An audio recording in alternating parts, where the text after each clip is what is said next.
will start along with former Buck Malcolm Brogdon. T.J. Warren is averaging almost Giannis and Middleton, Wesley Matthews, Eric Bledsoe, and Brook Lopez, who's tonight. Well, not an easy schedule down the stretch, trying to get to 70 wins, as Middleton has them. That Chris Middleton can put himself in this season. Here's a guy that did it. Malcolm Brogdon has a buck last year, becoming the 9th to shoot 50% from the floor, 40 from 3, 90% from the foul line. Matthews drains a 3. Bledsoe with a pull-up 3. And long rebound tracked down by Giannis, who goes right at Sabonis and finishes strong with the left hand on the floor.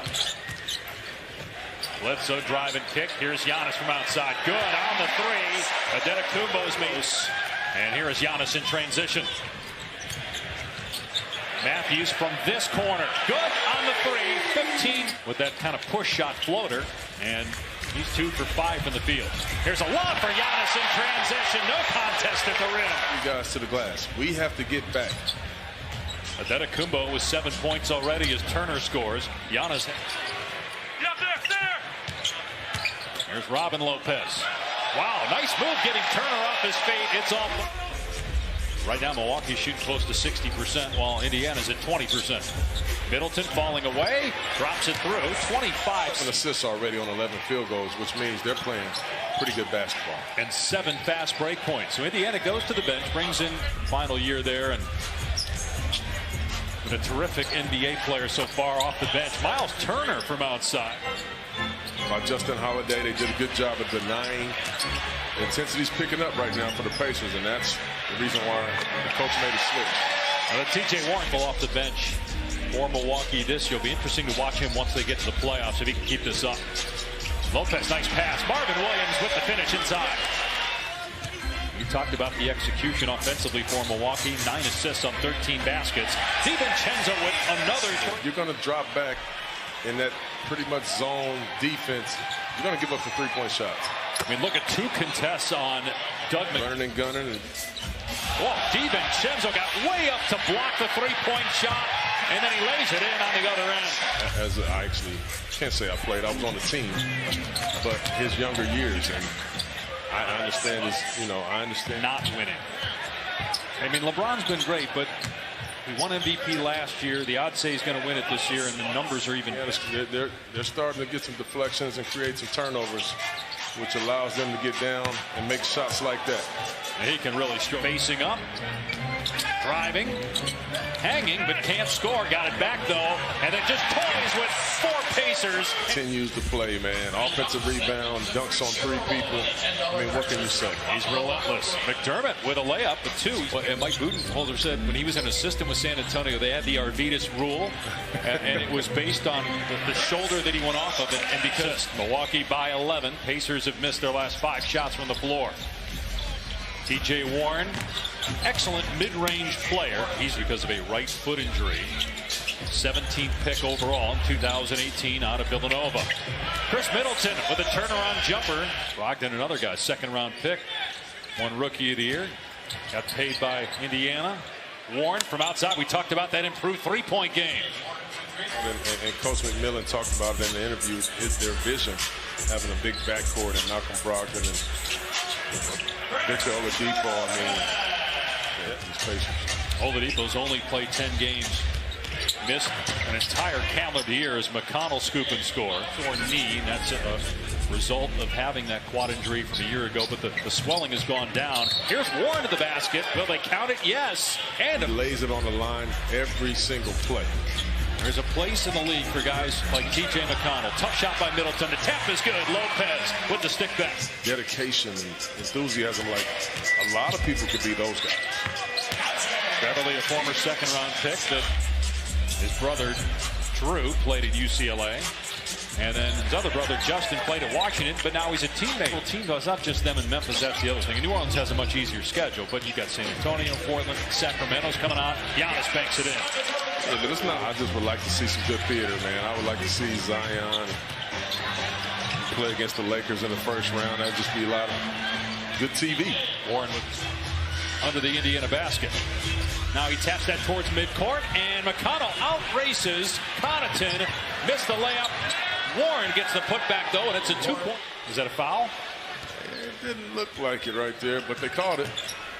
McConnell scores again. What a game he's had. A little bit. They're starting to get to their second and third option on plays and not forcing quick shots against a very good defense. Lopez on the scoreboard. Giannis gets his. That hit by Brook Lopez. He's got 83s on the year, made over 180 last year. Sabonis with the long two. And Adetokounmpo out of there with it, racing up the floor. The long strider gives it up to Middleton. What a pass in transition by the Greek Freak. He was fouled, no whistle. Here's Giannis again in transition. Middleton corner three, up and good. 30 straight wins when leading by 20 or more, going back to the loss against Miami the opening week of the season. Sabonis from outside. He's got 13. Brook Lopez away from the paint. You can't just back him down. He's just too big, and he's too good of a defender. He was noticeably frustrated as Adetokounmpo drills a three for the Pacers. Empty possession there. Matthews with the floater, and it drops. The first time tonight that the Pacers don't, as Matthews banks in the three. First time the Pacers did short. Almost half of his attempts have come from three-point land tonight. They don't pick up Holiday in transition, and Holiday with a nice finish. Sabonis still barking. Now with Tom Washington wanting a foul. Middleton, how good is that? Three-pointer for Chris. Setting the screen and rolling to the bucket. Middleton finds him. Here's Robin Lopez, corner three. Points. Holiday drive and gets the bank shot to go. Bad possession there by Indy. And Holiday with the tip to himself and the stuff on the other end. Timeout. 4 seconds to go in the quarter. Batatse's jumper is there. And it's a 10-point Middleton with 18 points, 8 rebounds. This is where they like Middleton to be right there in an isolation situation. Indiana in the middle of a 5-game road trip. They go to Chicago next, then Dallas. There's McDermott on the drive. Some of his explosiveness, too.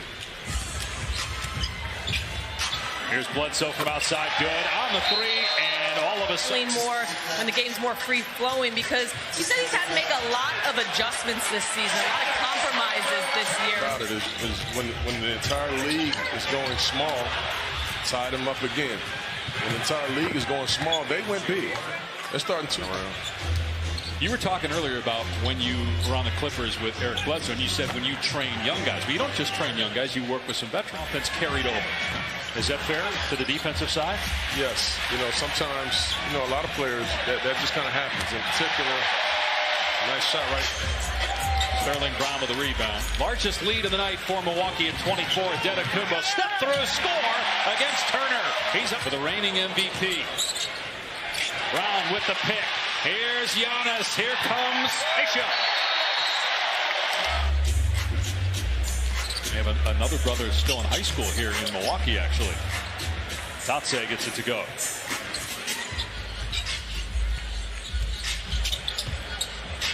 Sterling Brown, 30-year pro out of SMU. Nice hang and score in the paint. They won 73 games. If they had won a championship or won 73 games, they would say won a championship. Right? So twice, the 2-0 against the Raptors. They've split so far with the Celtics. Batatse in the paint, drops it in. His body, you look at his body and say, how do you improve that? But you lose a little weight, right? You lose a little body fat. Yeah. Get in better shape. Us up next year on ESPN. Next time we'll see the Bucks will be at the Lakers on Friday in a matchup of the top 2 teams in the NBA in terms of records. The Lakers at 47-13. And the Bucks at 53-9 after a 119-100 win tonight. It's the 15th game this season where the Bucks go wire to wire without trailing. And the march to possibly 70 wins.